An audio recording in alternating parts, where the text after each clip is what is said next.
બાપુ, એક સુંદર મજાનો ધાર્મિક અને ભક્તિમય પ્રસંગ છે. અને આ પ્રસંગમાં આજે આપણે વાત કરવી છે ભગવાન વિષ્ણુએ માતા દેવકીના ઘરે જન્મ શા માટે લીધો. જાણો પૂર્વ જન્મની કથા.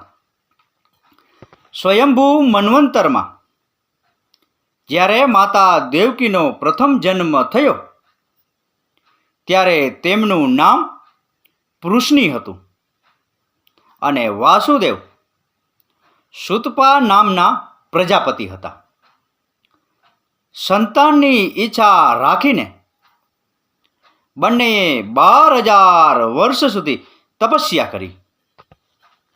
આ દરમિયાન તેઓ બંને ઝાડના સૂકા પાંદડા અને હવાનો આહાર કરી કઠોર તપસ્યા કરી હતી.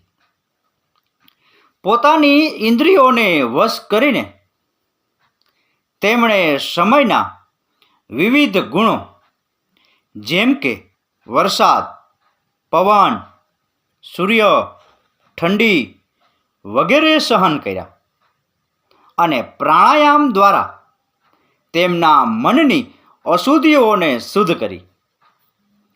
તેમની કઠોર તપસ્યા, શ્રદ્ધા અને પ્રેમાળ ભક્તિથી પ્રસન્ન થઈને ભગવાન વિષ્ણુ તેમની ઈચ્છાઓ પૂર્ણ કરવા માટે તેમની સમક્ષ પ્રગટ થયા અને તેમને કહ્યું, તમે જે ઈચ્છો છો તે વરદાન માંગો.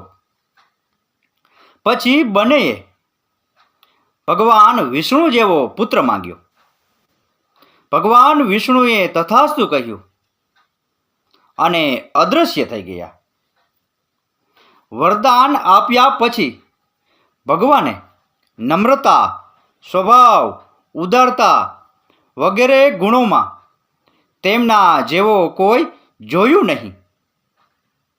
આવી સ્થિતિમાં ભગવાને વિચાર્યું, મેં તેમને મારા જેવા પુત્રનું વરદાન આપ્યું છે, પરંતુ હું તે પૂર્ણ કરી શકતો નથી.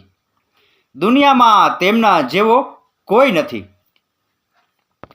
જો તમે કોઈને કંઈક આપવાનું વચન આપો છો અને તે પૂરું કરવામાં નિષ્ફળ જાઓ છો તો તમારે તેની કિંમત કરતાં 3 ગણું કંઈક આપવું જોઈએ. આ વિચારને ધ્યાનમાં રાખીને ભગવાને તેમના પુત્ર તરીકે 3 વાર અવતાર લેવાનું નક્કી કર્યું. તેથી જ્યારે ભગવાન પ્રથમ વખત તેમના પુત્ર બન્યા ત્યારે તેમને પૃશ્નિ ગર્ભ તરીકે ઓળખવામાં આવ્યા. તેમના બીજા જન્મમાં તેમની માતા પૃશ્નિ અદિતિ બની અને સુતપા કશ્યપ ઋષિ બન્યા. તે સમયે તેમને એક પુત્ર ભગવાન વામન થયો. પછી દ્વાપર યુગમાં તેમનો ત્રીજો જન્મ થયો. આ જન્મમાં અદિતિએ માતા દેવકી તરીકે અવતાર લીધો અને કશ્યપ ઋષિ વાસુદેવ બન્યા. પોતાનું વચન પૂર્ણ કરવા માટે ભગવાન વિષ્ણુએ તેમના પુત્ર બની ભગવાન શ્રી કૃષ્ણનું રૂપ ધારણ કર્યું. આ રીતે ભગવાન વિષ્ણુએ દેવી પૃશ્નિ અને સુતપાને આપેલું વરદાન સિદ્ધ કર્યું અને ભગવાન શ્રી કૃષ્ણ તરીકે અવતાર ધારણ કર્યો. તો બાપુ, આ હતો ભગવાન વિષ્ણુએ માતા દેવકીના ઘરે જન્મ શા માટે લીધો એ વિશેનો પ્રસંગ. આ પ્રસંગ, આ કથા, આ વાર્તા પૂરેપૂરી સાંભળી એ બદલ આપનો ખૂબ ખૂબ આભાર. આપનો દિવસ શુભ રહે.